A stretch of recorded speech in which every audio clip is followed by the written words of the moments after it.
handloom, see, if you take the textile legacy of the world, India has a very strong place.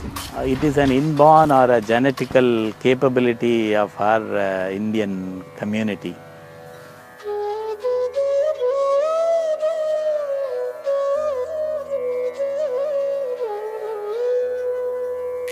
Handloom skills are extraordinarily brilliant. They can produce magic. But yet most of them are, let's say, languishing, and some of them are even on the verge of extinction. It's not because they have become irrelevant. It's basically because most of them are less resourced handloom communities, and also most of these communities are not aligned to emerging market dynamics, business systems, concepts, and last but not the least, the contemporary expectations, design expectations.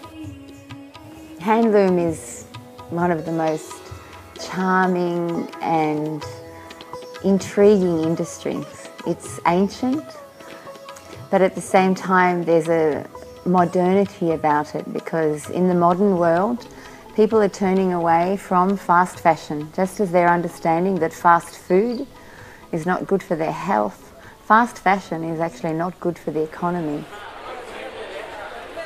Actually in India before 30 years only the handloom was existing. Even my grandfather was selling at a good price. Regarding that working conditions of my workers, I am not really happy. They work around 8 hours a day and I pay around $5 to $6 per day. Aging for a weaver is approximately 55 to 65. It's very, very difficult work. It's laborious work. They pour their bodies into it, but also their heart and soul. Consequently, by the age of 50 or 60, their bodies are worn out. Their sons, however, don't want to take up the task.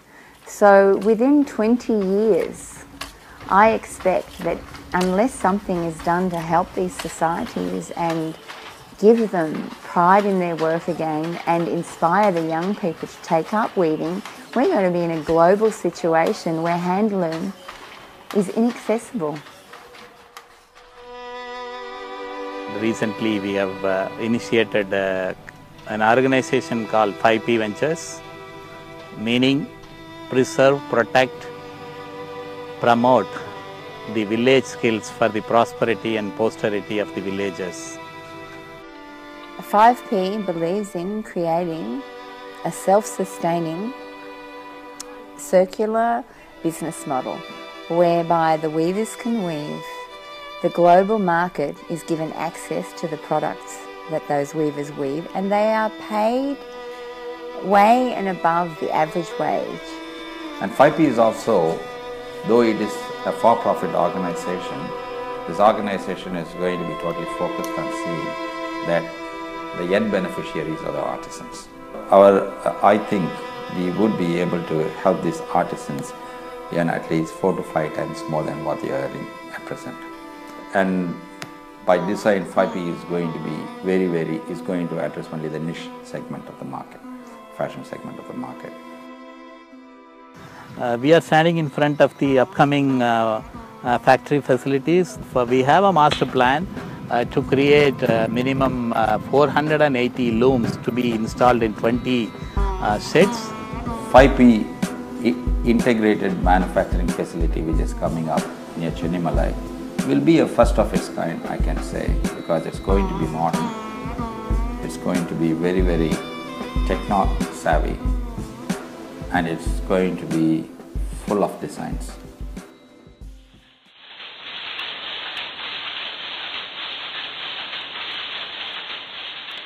Having experienced power looms, auto looms, rapier looms and the hand loom, the most profound difference to me is the sound and the feeling that is in the immediate environment where either machines are working.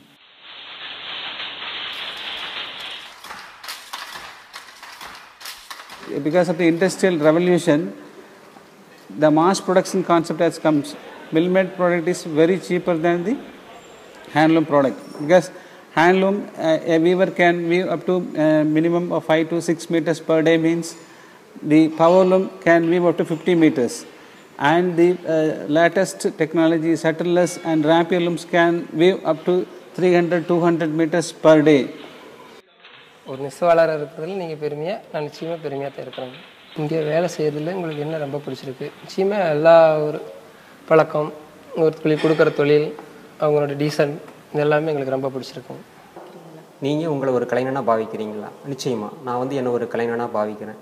ஏன்னா நான் வந்து என் மூலமாகவும் சரி, மற்றவங்க மூலமாகவும் சரி, இந்த தொழிலை வந்து ரொம்ப நேசிக்கிறதுனால நிச்சயமாக நான் வந்து என்ன ஒரு கலைஞன் சொல்லிக்கல பெருமைப்பட்டுக்கிறேன், பாவிக்கிறேன், அப்படி தான் நினைக்கிறேன். And at the moment they love their work, yes they do, but there's still a little bit of a shame and stigma attached to telling people that they're weavers, because generally it's not seen as a glamorous job, nor should it be. It's humble, but at least they should be working in an environment where they feel comfortable and where they feel proud, where they'd be able to take their grandchildren and say, look, this is what I do, and their grandchildren might be thinking, oh, this would be okay. It carries a huge social empowerment potential too, because it is very labor intensive. It offers a lot of job opportunities at the village level. So I am seeing in the coming 10 years time, definitely it will be able to give minimum opportunity for 1,000 people. That's my scale in which we want to grow. Say we should impact the life of minimum 1,000 people. Because one could ask a question, why do we have to protect, preserve and promote textile heritage? What does it do for me? No, it offers you prosperity to your future generation. And just as in today's day and age, people are shifting towards whole foods and organic foods, in a similar way, I'd like to see a future where we have in our wardrobes less clothing, but higher quality clothing. The bottom line is, if you want to help, first of all, go and buy yourself one handloom piece of clothing. If you're a man, buy yourself a beautiful handloom linen shirt. If you're a lady, it might be a shawl. You might buy it from a high-end boutique. It might be expensive, but I promise you, when you wear that garment, you will feel the energy, you will feel the love, you will feel the meditation that has gone into producing that thing, and you'll never throw it away. Again, it will be a restarting for the weaving industry as a whole. This is my dream. I wish and pray this should be achieved by everyone's support.